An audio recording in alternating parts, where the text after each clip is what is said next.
Radio J, l'étoile et le jasmin.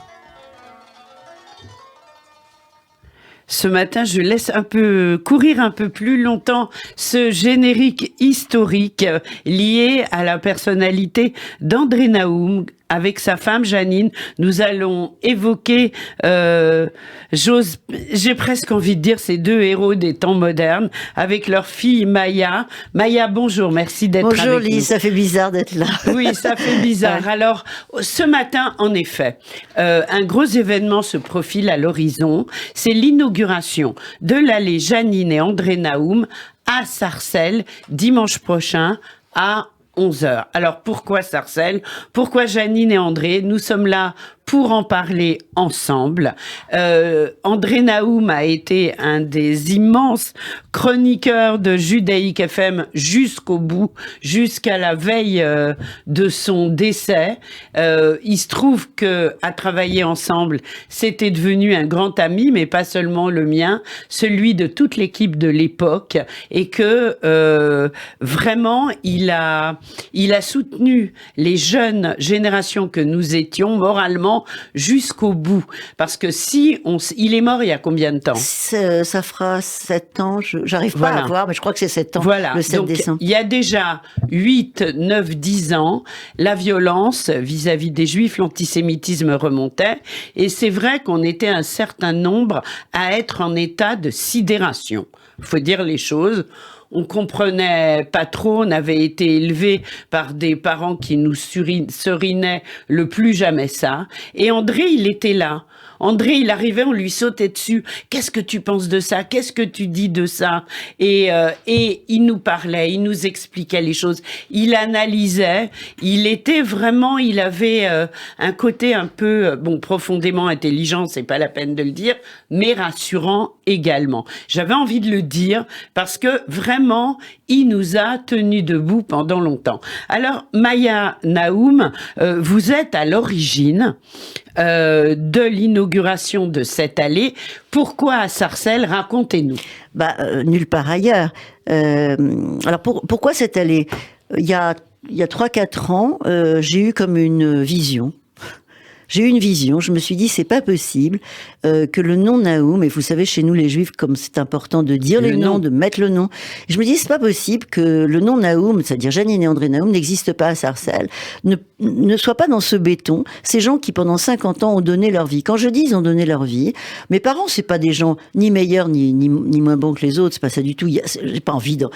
Vous savez ce que disait André Naoum, il disait, les jambes du mort rallongent. C'est-à-dire, quand on est mort, on fait de nous quelqu'un exceptionnel. Là, il n'y a pas besoin. Alors là, on fait pas ça du tout. Non, mais en plus, c'est pas du tout le débat. Le débat, c'est de dire que cette ville, ils ont été les pionniers d'une ville dans les années 60, et je parle au nom de, alors je parle pour les Naoum, mais je parle pour les Cohen-Saban, je parle pour les Alfandéry, ces gens d'Égypte, je parle pour les Algériens, je parle pour tout le monde, leurs potes, qui sont sous terre aujourd'hui. Je parle pour tous ces gens-là. Cette allée Naoum, elle est la représentation de tous ces gens-là qui étaient des pionniers, qui sont arrivés, Lise, sans rien. Et quand je dis sans rien, je pense à Gugu Castro, un homme exceptionnel qui, malheureusement, est trop vieux pour venir dimanche, mais on pensera très fort à lui. Gugu Castro, il racontait avec un humour de dingue comment les meubles, c'était des cartons. Pendant 1 an, 2 ans, c'était des cartons, ils avaient des cartons qu'ils allaient chercher. On n'a pas idée de ce que ça a été. D'ailleurs, les Naoum n'avaient rien quand ils sont arrivés, mes parents. Ils avaient un diplôme. Mon père était médecin, c'est tout. Bon. Ce que je voulais faire dans cette vision que j'ai eue et de mettre le nom, et donc j'ai contacté Patrick Haddad, le maire, et Patrick a été tout de suite réactif. Il a été formidable. Il a dit évidemment, on le fait. Le Covid est passé par là.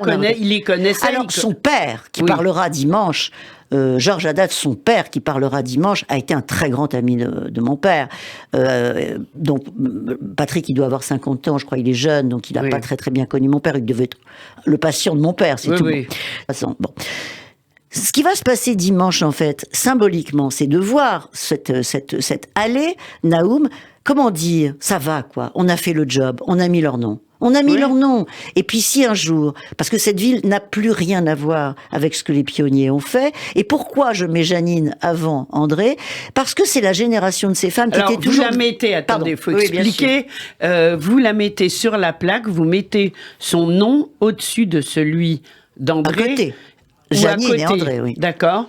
Et enfin, vous le mettez en premier, quoi. Et vous le mettez parce que votre mère n'a pas attendu de rencontrer André pour avoir un parcours de vie de militante, de résistante exceptionnel, incroyable.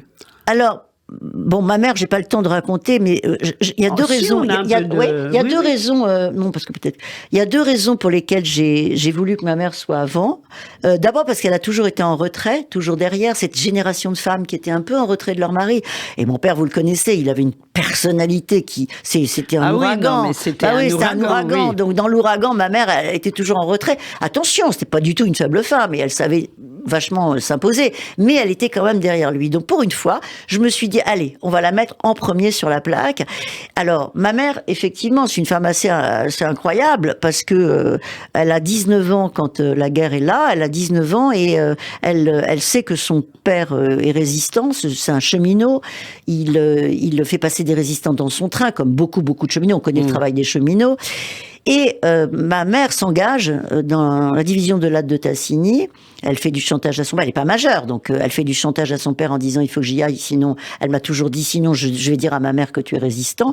Comme la mère n'était pas franchement une lumière, non, surtout pas. Donc mon grand-père lui a fait les papiers, il a un peu truqué les papiers, pour s'engager donc chez de l'Ade de Tassigny. Et là, pour une jeune fille qui a 19 ans et qui était tout droit, ils habitaient Versailles, elle avait une vie, c'est des braves gens, c'est pas des gens riches, mais avec une vie assez jolie. Bon. Et tout d'un coup, c'est l'horreur qui commence, quoi. C'est l'horreur qui commence. Ça veut dire que elle est là et elle va.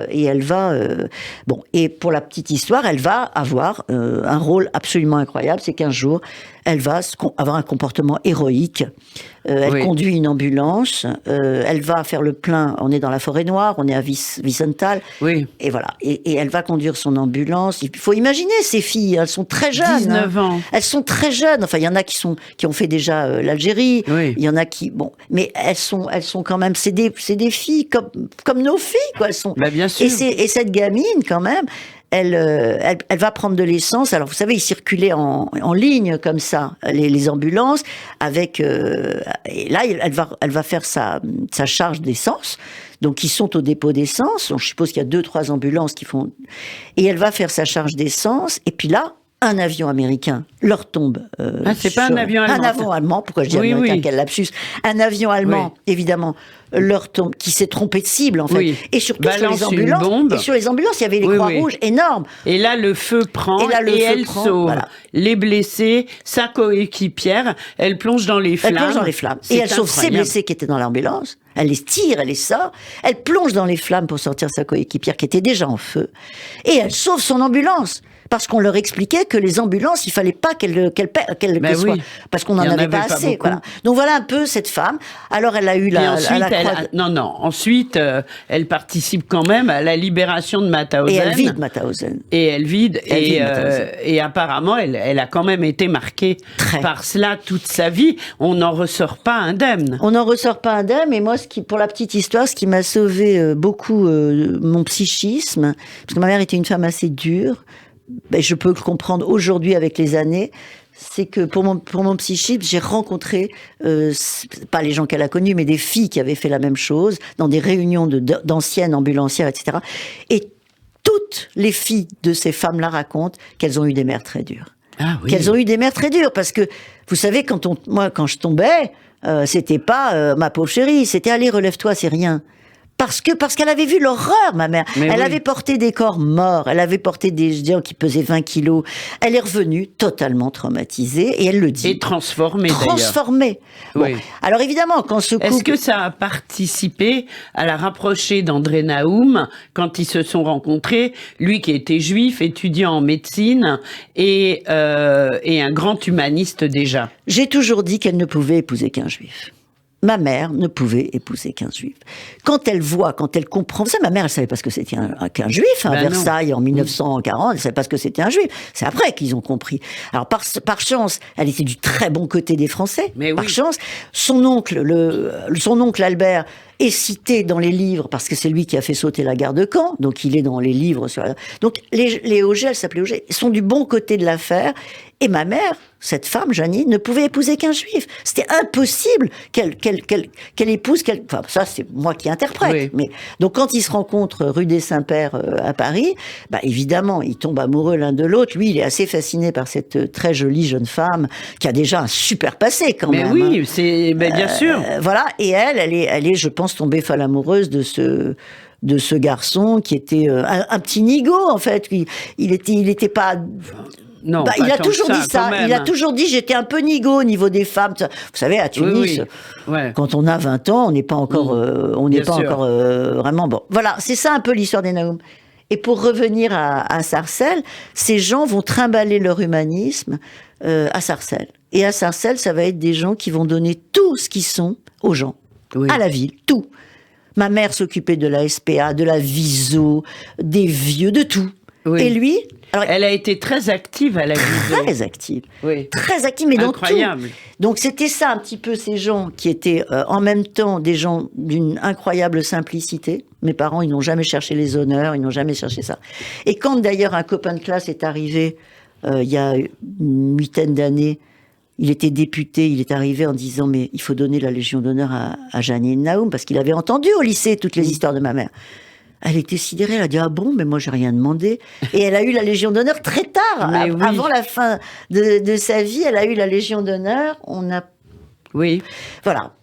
Et donc, elle a eu cette Légion d'honneur plus que méritée pour tout le militantisme et la conscience qu'elle avait très jeune du monde qui l'entourait et de ce qu'il fallait faire. Et c'est une humaniste, il n'y a pas d'autre mot. C'est deux humanistes ensemble, dans des trucs très différents d'ailleurs.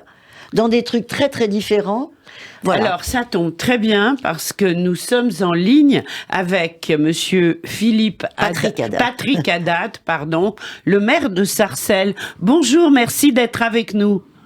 Bonjour. Alors, vous êtes avec nous pour évoquer cette inauguration, mais à la fois commémoration, qui se tiendra dimanche à 11h à Sarcelles, l'allée Janine et André Naoum. Pourquoi? Bonjour Patrick, c'est une question terrible, c'est Maya à l'appareil. Oui, bonjour Maya. Écoutez, je suis très heureux d'être avec vous à l'antenne. Et je crois que la ville de Sarcelles devait cet hommage à Janine et à André pour tout ce qu'ils ont apporté à la ville pendant plus de 50 ans. Ce sont des personnes qui, par leur humanisme et puis leur rayonnement, leur implication dans la communauté juive, mais pas seulement, à l'échelle de la ville. Je pense à l'activité de médecin d'André, et puis plus généralement son rôle à la fois politique au sens noble du terme, son érudition, les livres qu'il écrivait, qu'il présentait, ses passages dans les médias. Tout ça faisait aussi la fierté et continue de faire la fierté de la ville de Sarcelles. Donc c'est tout naturellement que nous avons souhaité leur rendre cet hommage. Et donc cet hommage va être rendu. Où est le rendez-vous? En fait, on n'en a pas encore parlé. On a donné rendez-vous environ au 10 avenue du 8 mai parce que l'allée est juste derrière. Je crois que si les Sarcellois et les amis veulent se joindre à nous, on leur donne rendez-vous, disons à 11h moins 10 dimanche devant le 10 avenue du 8 mai. Et Monsieur le maire Patrick Haddad fera son dévoilement et son allocution à 11h devant l'allée qui est juste derrière. Alors, est-ce que vous les avez connus vous-même? J'imagine que oui. Oui, bien sûr, pour plein de raisons. D'abord parce que je suis moi-même habitant de Sarcelles depuis bientôt 50 ans. Et donc, on ne pouvait pas connaître Sarcelles sans connaître Janine et André. Et puis, ce sont aussi des personnalités de la ville, comme je vous le disais. Moi, André, je l'ai très, très bien connu. Alors, en plus, il se trouve que c'était des voisins pendant assez longtemps. Sarcelles est à la fois une grande et une petite ville. Et puis, moi, je le voyais à la fois au centre communautaire israélite, là où une partie de l'hommage sera rendu dimanche. Je le voyais aussi à la synagogue. Il venait, je le voyais notamment les jours de fête où il était invité à prendre la parole et il avait toujours pas simplement des anecdotes à raconter. C'était un conteur. Donc c'était quelqu'un qui C'est vrai. vous emporter à travers les histoires qu'il avait en tête, mais aussi la capacité à se projeter dans l'avenir, les enseignements que l'on pouvait tirer de ses discours et de ses livres. Moi, très très jeune, j'étais adolescent, ces livres étaient chez mes parents, et donc j'aimais dire ça parce que c'était aussi se plonger dans ses racines. Je crois qu'il n'y a pas beaucoup de gens comme André en particulier, qui ont raconté la Tunisie, l'histoire des Juifs de Tunisie. C'est vrai. Comme il l'a fait lui dans plusieurs ouvrages. Et donc moi-même, pour me plonger dans mes propres racines, bien avant de faire de la politique, puisque j'étais même pas majeur, eh bien je lisais ses livres. Donc pour moi, c'est un personnage presque familier. Et donc tout naturellement, on avait vraiment envie que tout ça s'inscrive, cette histoire s'inscrive dans le patrimoine de la ville pour qu'elle perdure. Maya. Oui, je ne vous remercierai jamais assez, Patrick Haddad, d'avoir marché dans le projet immédiatement et avec beaucoup d'enthousiasme. Je pense que il faut souligner, et je pense que vous le savez, que Janine et André étaient des gens qui n'étaient pas du tout, allez, je lâche le mot communautariste, je sais pas comment on dit, ils n'étaient pas du tout comme ça. Ils voulaient ouvrir toutes les portes, toutes les frontières. D'ailleurs, ils étaient ouverts sur la cité. Absolument, ils étaient vraiment ouverts sur la cité. J'ai des souvenirs incroyables où ma mère recevait des gens de toutes les ethnies, de toutes les couleurs, de tout ça, à la maison pour juste un café ou pour juste parler avec eux. Et pareil pour lui. Alors lui, c'était la consultation, c'était le monde entier réuni, sa consultation. Et ils nous ont appris ça, c'est-à-dire qu'on n'a rien de fermé. On a et voilà. Et pour eux, c'était, il y avait pas de frontières, il y avait pas de voilà. Et c'est très important de rappeler que c'est un enseignement. Quand vous disiez, Patrick, qu'il y avait un enseignement à tirer de André, Janine, Naoum, c'est ça, c'est un enseignement anti-fermeture, j'ai envie de dire. Exactement. C'est peut-être ça, c'est ouvrez.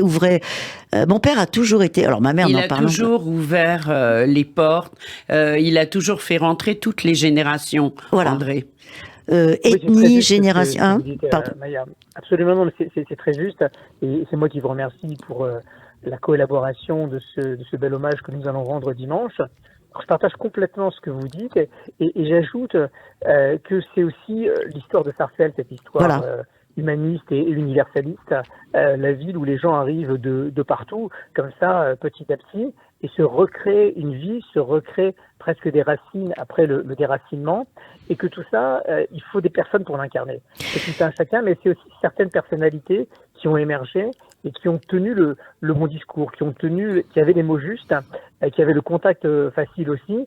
Et donc l'histoire d'André et de Janine, c'est aussi l'histoire du grand ensemble. C'est aussi l'histoire de Sarcelles et c'est une raison de plus pour leur rendre cet hommage. Oui, ce sont les pionniers. Enfin, ils sont pas les seuls. Ils ont été des dizaines et des dizaines de gens comme ça arrivés sans rien. Ce que je disais tout à l'heure à l'antenne, c'est que ces gens sont arrivés sans rien. Mais quand je dis sans rien, je me souviens, j'étais une petite fille, je me souviens, il y avait rien. Je rappelais que Gugu Castro nous racontait que les meubles chez eux, c'était des cartons, quoi. Et c'est un enseignement aussi pour les gens qui arrivent de dire, mais eux n'avaient rien quand ils sont arrivés. J'insiste beaucoup. Et quand mon père entendait des plaintes de ceci ou de cela dans ces dernières années, des gens qui disaient ouais, la France, on n'a pas ci, on n'a pas ça. Mais mon père dit mais vous vous rendez compte dans les années 60, tous ces gens qui sont arrivés de Phnom Penh, de Pondichéry, d'Alger, ils n'avaient rien. Et Patrick, c'est ça l'enseignement aussi. On a perdu un peu la notion de rien. C'est ça. Et je pense que c'est un bel enseignement qui perdure, c'est-à-dire de dire mais attendez, les jeunes générations, les gens, arrêtez de vous plaindre. Mais bien sûr. Voilà, vous connaissez, et c'est ça l'histoire de Sarcelles. Voilà. Et on a envie de dire l'histoire de Sarcelles par cette plaque. C'est aussi ça l'histoire de Sarcelles. Alors donc ce sera à 11h dimanche matin. Précise dimanche matin prochain. Patrick Haddad, merci beaucoup d'avoir été avec nous. Avec plaisir, et on vous accueillera à Sarcelles, l'ensemble de celles et ceux qui veulent rendre cet hommage, qui est un hommage qui va les inscrire dans l'histoire et qui va continuer de raconter à travers eux, à travers leur parcours, et Maya a raison d'insister là-dessus, de raconter Sarcelles, de raconter la ville d'accueil que nous sommes et comment certaines personnalités ont forgé cette ville. Absolument. Merci pour tout Patrick, cela. à dimanche. Merci beaucoup. Au revoir, merci beaucoup à vous. Maya, on va terminer cette émission. On aurait pu en dire beaucoup de choses parce que, entre-temps, votre père rencontre votre mère dans les années 50. J'avais envie de le dire. Non, 47. 47, oui, juste avant les années, juste après la guerre. Et puis, ils repartent en Tunisie, enfin, pour votre père, part en Tunisie, avec sa femme qui ne connaissait pas.